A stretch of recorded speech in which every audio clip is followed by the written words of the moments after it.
2014 was a year of AAA balls-ups and disappointments. It was a year of Kickstarter disasters and early access rubbish. It was a year of the simulator. However, amidst the sea of letdowns and apologies, Ubisoft, there were some fantastic games released this year, and a couple that have become my favourite games of all time. The usual caveat applies for this video. I haven't played all the games released this year, so some of your favourites may be missing.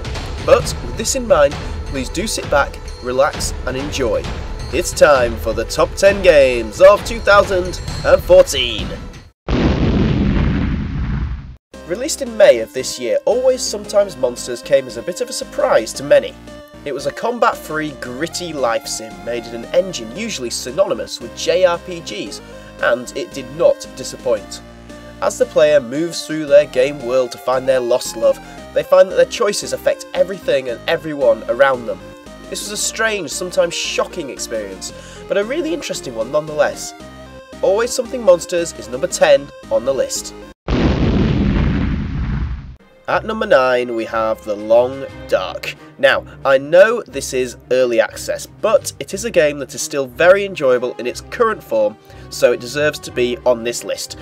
It's a standard survival collect 'em up, but without zombies and set in the incredible freezing wasteland that is Canada. This game is immersive and difficult, and one I would thoroughly recommend as is. However, with the upcoming story mode and other new features, this is definitely a game you should be looking at. Another surprise entry at number 8. A Story About My Uncle is a fairly linear tale about a boy who searches for his missing uncle, unbelievably. To do this, he uses sprinting, jumping, a grappling hook and jet boots to traverse a diverse universe. The environments are gorgeous, the storytelling is compelling in a short and Swedish sort of way, and the movement mechanic is empowering and thrilling. You will not regret swinging through this world like a crazed futuristic Tarzan. At number 7 we have potentially the best looking game of 2014. The Vanishing of Ethan Carter is a first-person narrative explorer where the player must travel to Red Creek Valley to uncover its mysteries. The game made me feel, in no particular order, a sense of wonder, amazement, shock and unease, and that's no mean feat. It looks gorgeous and has some decent mechanics to back it up to make it an enjoyable 4-hour experience and worthy of being number 7 on the list. Now I know this is DLC, so sorry about that.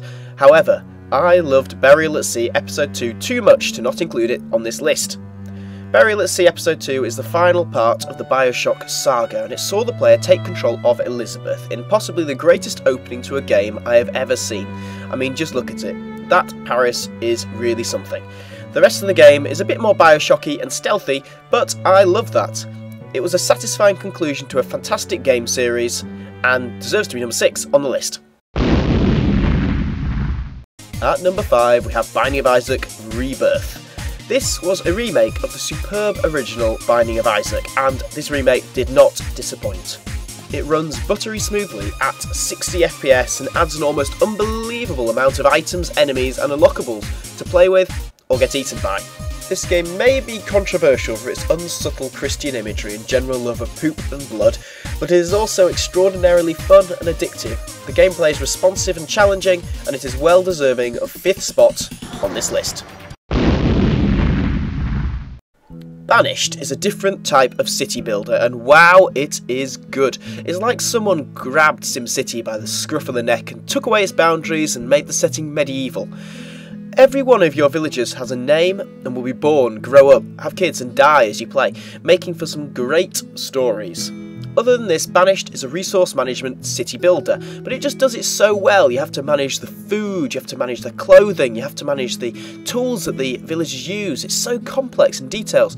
It also looks great and was only made by one person, which still shocks me. Now that the mod scene is starting to take off around this game, there are even more reasons to play it, with more resources, buildings and landscape types. This is the best city builder I've ever played, and number 4 in my top 10 games of 2014. Number 3. Shadow of Mordor. I suspect this game is high on many people's lists this year. Shadow of Mordor is the best Lord of the Rings game ever made, with free-flowing Batman-style combat, a free-flowing Assassin's Creed parkour system, and a free-flowing cliched story. The more original part of this game was the Nemesis system, which allows enemies to have personalities and motivations, creating some great stories and moments. The acting is also very good, the graphics are great, and killing orcs is just so damn satisfying. Check out my You Should Play Shadow of Mordor video if you want more information, but you should definitely play this game. It's number 3 on our list. Season 2 of The Walking Dead is at number 2. Wow, no game has affected me like Walking Dead, and Season 2 ramps up the tough decisions and choices to a degree that no one can have thought possible. Telltale Games nailed the drama of surviving a zombie apocalypse and little human interactions, sweet or otherwise, that occur from this. What is essentially a talk-em-up never gets old. You care about the characters, you care about how the story progresses, and most of all, you care about the character you play, Clem. I don't want to spoil this game, but it will make you cry. This is a game to show non-gamers that games can be so much more than just games. And the number 1 game of 2014 is Dragon Age Inquisition. Dragon Age Inquisition had no right to be this amazing. The first 2 games were good, but not sensational, and the third entry of the Dragon Age series raises the bar in every sense. It is better looking, better sounding, and better tasting probably. The transition to huge open world environments and a mix of tactic-based and on-the-fly combat is perfect. The world is fully realised with lore hiding in every corner, and the story and side quests will keep you playing for many, many hours. This is a superb RPG, with talk-em-up elements, with collection elements, with just about everything you can imagine or you could want. This game is brilliant, is compelling, is inspired, and it fully deserves the title of Top Game of 2014.